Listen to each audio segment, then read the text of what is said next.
Car आया पीर मेरा। संगत जी 3 दिसंबर एतवार के दिन बाबा जी ने डेरे में सत्संग फरमाया।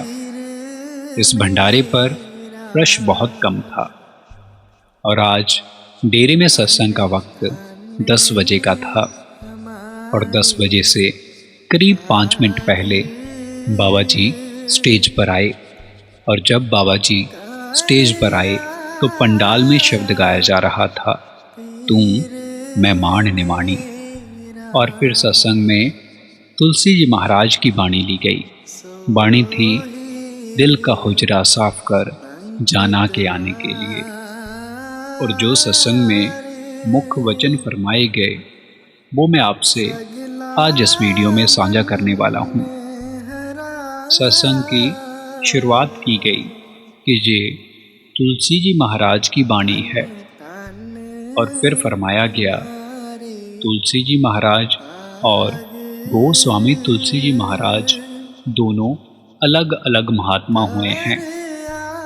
तुलसी जी महाराज का ताल्लुकात हिंदू घराने से था और उनका डेरा हाथरस में था।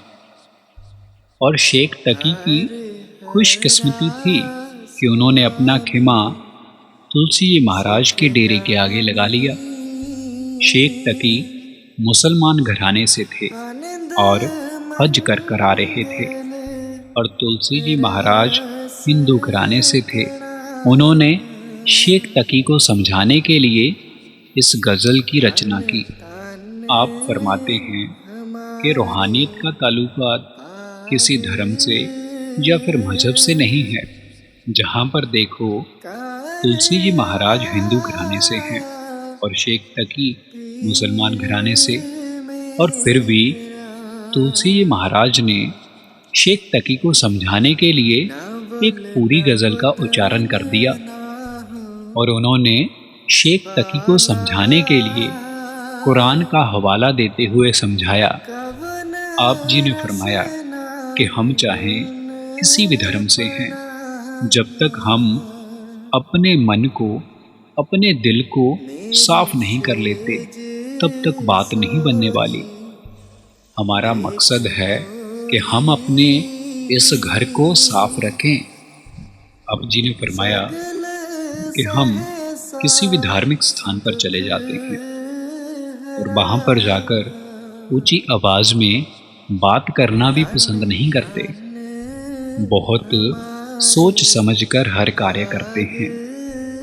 और देखो, जो स्थान उस कुल परमात्मा ने बनाया है उसमें हम पता नहीं क्या क्या डालते जा रहे हैं, क्या क्या संभाल कर रखे हैं।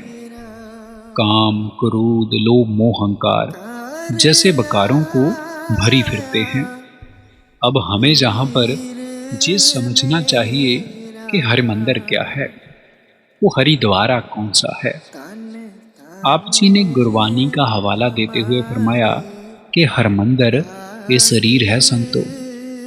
फिर आप जी ने बाइबल की ओर इशारा किया कि human body is a spiritual lab. आप फरमाते हैं कि ये शरीर हमारा वो द्वारा है जहाँ पर बैठकर हमने अपने रूहानियत का सफ़र मुकम्मल करना है। फिर आप जी ने अपने लफ्ज़ों में फरमाया कि मंदिर का अर्थ क्या होता है।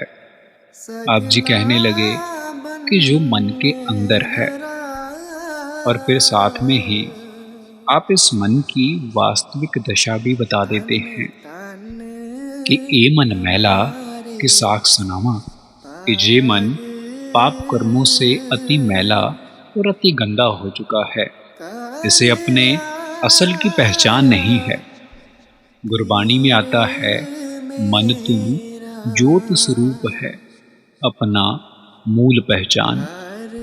फिर आप जी ने फरमाया कि देखो, अगर आपके पास जो बर्तन है वो मैला है, फिर आप उसमें कुछ डाल नहीं सकते। अगर कुछ डालोगे भी, वो भी गंदगी का हिस्सा बन जाएगा। वो फिर चाहे पानी हो या फिर अमृत। कुछ पाने की तो छोड़ो, मैला बर्तन अपनी चमक को भी खो बैठता है। ऐसे ही हमारी भी असल अवस्था कुछ और है और हमें भी अपने असल की पहचान करनी चाहिए और उसे पाने की कोशिश करनी चाहिए। देखो, संतों महापुरुषों ने हमें सिर्फ एक ही हुक्म दिया है, वो है नाम सिमरन का। आप जी अपनी वाणी में फरमाते हैं, एको नाम हुक्म है नानक, सतगुर दिया बजाए जियो। पूरी वाणी में हुक्म सिर्फ एक है और वो है नाम सिमरन का, और हमें ये हुक्म समझकर करना चाहिए। संगत जी, हम अपने चैनल पर बाबा जी के रिलेटेड वीडियोस अपलोड करते रहते हैं। अगर आपको ऐसी वीडियो सुनना पसंद हैं तो आप हमारे चैनल को जरूर सब्सक्राइब करें